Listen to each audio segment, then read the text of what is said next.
the biopsychology of motivation, hunger, eating, and health. So, when we say hunger, eating, and health, of course, ang isa sa mga word na ma-associate nato is the word digestion. Now, what is digestion? So, digestion is the gastrointestinal process of breaking down food and absorbing its constituents into the body. So, basically, digestion is all about sa kanang process bitaw na mahitabo sa atong stomach, sa atong stomach and sa atong intestine. Now, let's proceed to the energy storage in the body. So, energy is delivered into the body in 3 forms. So, kay ba ko familiar na mo ani kay naani sa biochem.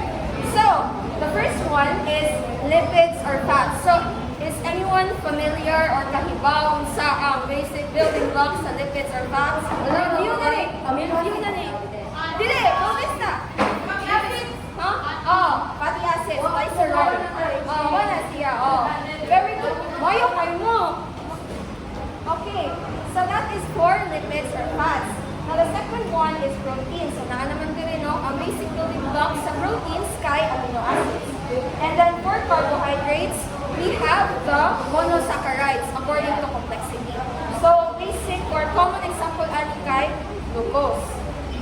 Now, why is fat the body's preferred way of storing energy? Ganun man fat ang kanang gina-prefer sa atong body para mag-store energy. Ganun din man carbohydrates, ganun din man proteins. This is because we have 2 reasons for this. Number 1 is that a gram of fat can store almost twice as much energy as a gram of glycogen. So, unsa din yung glycogen? Ang kaning glycogen, mauni ang kanang sugar ni siya nga na-convert na siya sa imuhang liver. Unya, from glycogen, kay ready na siya to convert into glucose. Second one, we also have glycogen, unlike fat, attracts and holds substantial quantities of water. So if glycogen ang gamitin sa atong body, then ang atong body kay mabukat na siya, kay mag-hold siya o daghang amount na sa water. Kay ang fat is known to hold less amount of water. Now let's proceed to the process of digestion. So we have a diagram here para mas makaroon ninyo. So, for example, isa may namahaw dire. Namahaw. Considered ba isa sa Jara kamahaw? Okay lang na, wala namahaw. So, so let's say for example, rice. So, kaon mo rice. Siyempre, ang first process na kay yung chew ang food, di ba? Now, once you chew niyo ang food, kay mag-create na ang food sa saliva. Now, katong saliva, na siya enzyme. And this enzyme is called amylase. Mauni siya,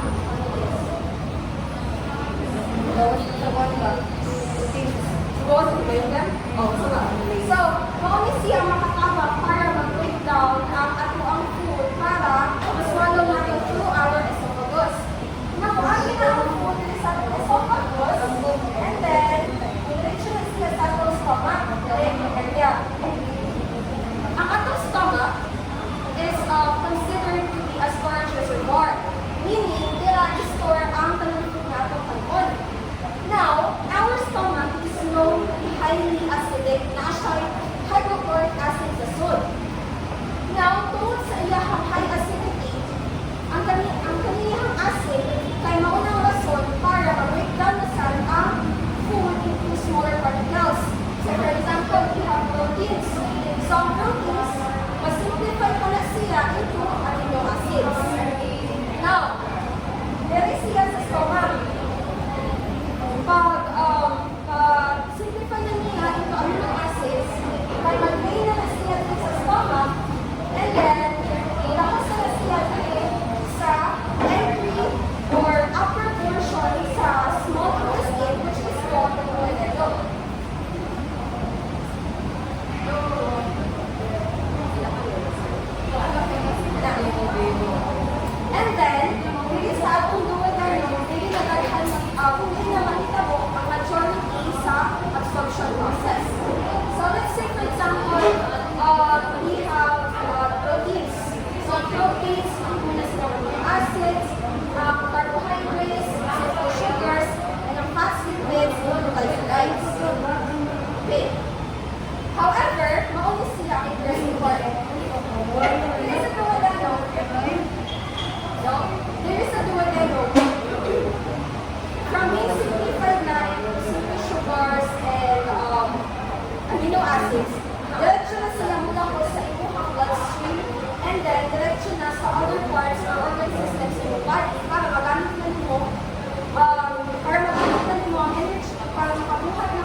makaagi sa bloodstream, pareha sa sugars, pareha sa amino acids. Kaya hindi mo siya makaagi. Ang ilahang agi-agi na kaya is too small, mauagi siya sa lymphatic system. Now, lastly, pag-abot na niya sa lain-lain parts sa paglawas, karang maka-perform na daily tasks, kaya ang remaining water and electrolytes sa atong body kaya ma-absorb sa atong large intestine, and then after that, kaya ang lain ng water kaya ma-transform na siya into stool or feces. Wala na kaya ito check yung areas. So, that will be all. So, let's proceed to the next report.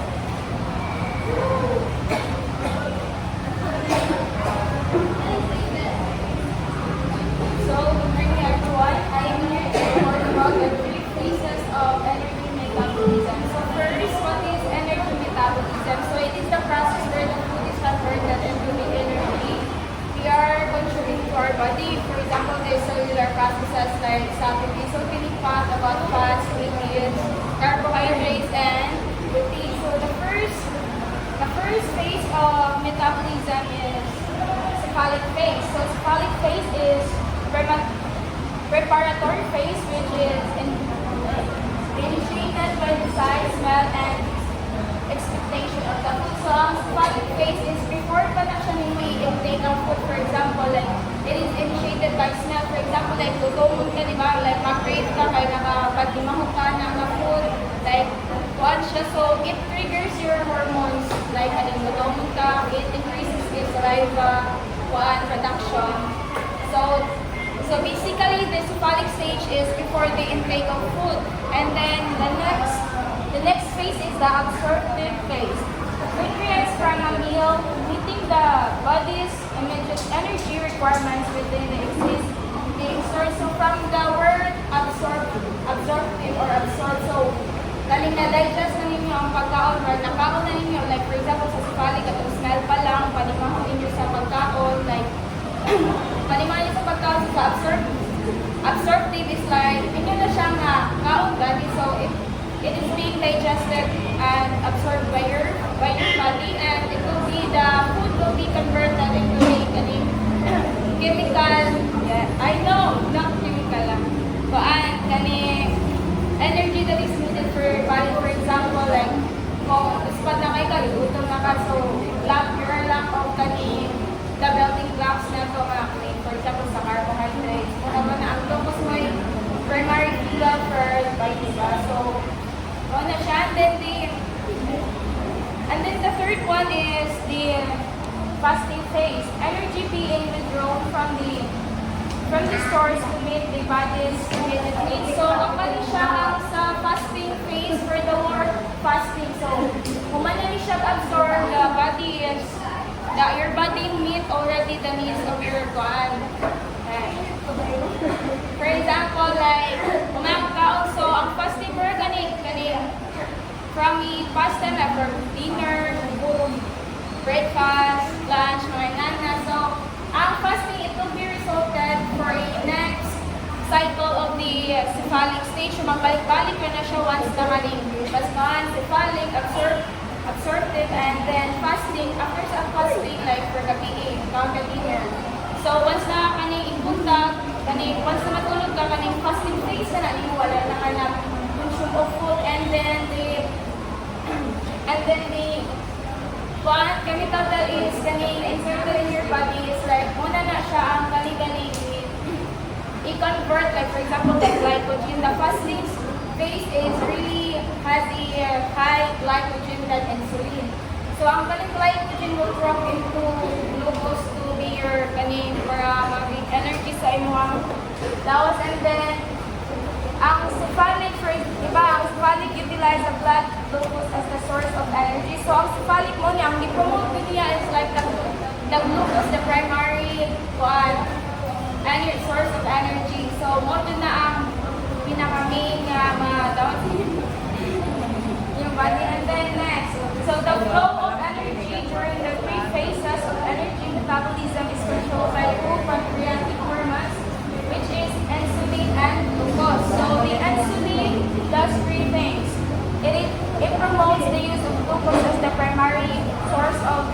by the body. Second, it promotes the conversion of the blood. And then, the second one is the glucagon. When blood glucose levels decrease, the pancreas detects the change of release of glucagon in the bloodstream. So glucagon then acts on the various tissues to stimulate energy release from the increased blood glucose levels. The low levels of insulin also promote and conversion of the glycogen. And then ang kaning fasting phase is like kaning mag-listen ni siya o kaning digest sa kaning glucose wherein it is less insulin. So mo na ang glucagon may gamiton while we are fasting. So, moving on.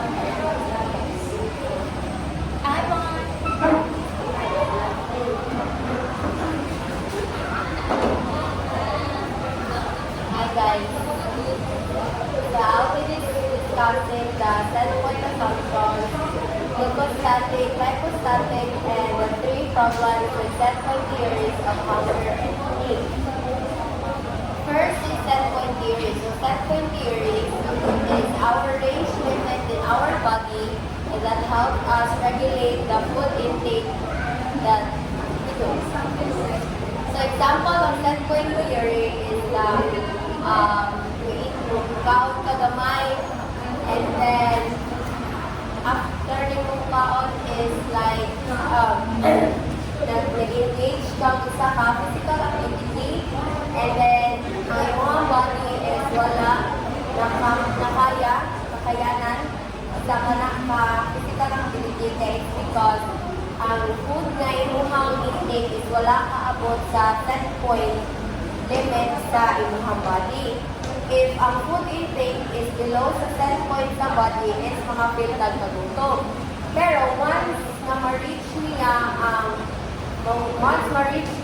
ang set point limit sa imuhang body, is tara na ka makapil o kabusog.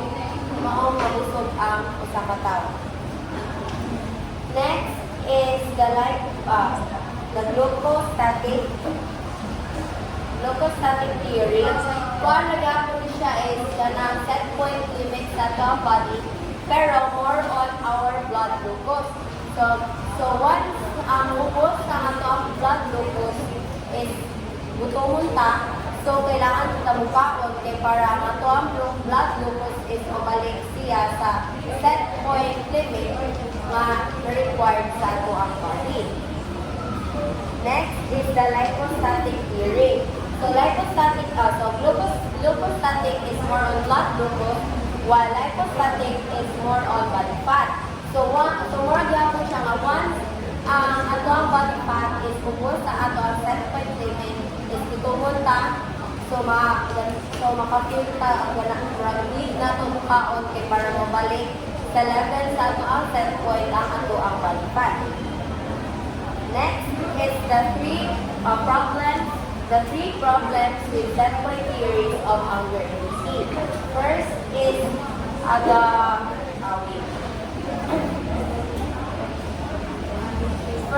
is the inconsistency and unpredictability of the food supply. So before, sa ato ang ancestors is ang pamaagi sa ilang food supply is inconsistent. Pasabot na nandili siya perfect na naa sila'y pagkaon pag naa sila'y makaon. Pero kung once na naa sila'y makaon, kay daghanon nila ang ilahang pagkaon, kay para ang ilahang pagtuo is kung daghanon nila ang ilahang pagkaon, daghanon nila ilahang kanon, is ma-store sa body nila ang atong masubra nga pagkaon. Para sa panahon nga wala sila'y makaon, sa panahon nga wala sila'y food nga ma-store sa ilang body, is dili na sila makasilong kagutom. Kay lagya, katong before nga ilahang pagkaon nga daghan, is naragihapon sa ilahang body.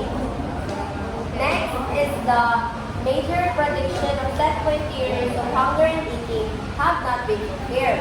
So before, sa kanang mga predictions about sa set point theories regarding sa hunger and eating, kay dili pa kaayos siya kanang totally confirmed. Kaya ang ilang pagtuo nga reduction kuno in blood glucose kay kinahanglan para masukaon ang usa ka para maganahan ta mukaon. So dili kay na siya kanang really mahitabo. Next one is they are deficient because they fail to recognize the major influences of hunger and eating of such important factors as taste, learning, and social influences. So, kanang dili pasabot nga ganahan ka mukaon kay gigutom ka. Naay mga laing factors nga nung ganahan ka mukaon, like ganahan ka sa forma sa pagkaon, so kung ganahan na mo siya try, and ganahan ka makatry anak kay wala pa makatry anak ang klase sa food. And that's all.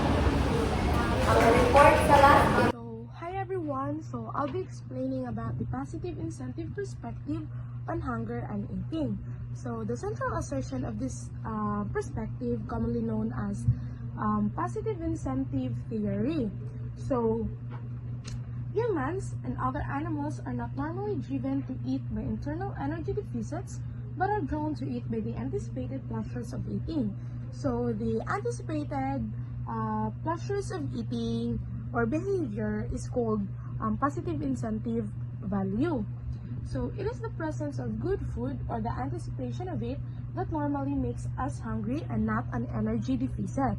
So, actually, the major tenet of the positive incentive perspective on eating is that eating is controlled in much the same way as sexual behavior.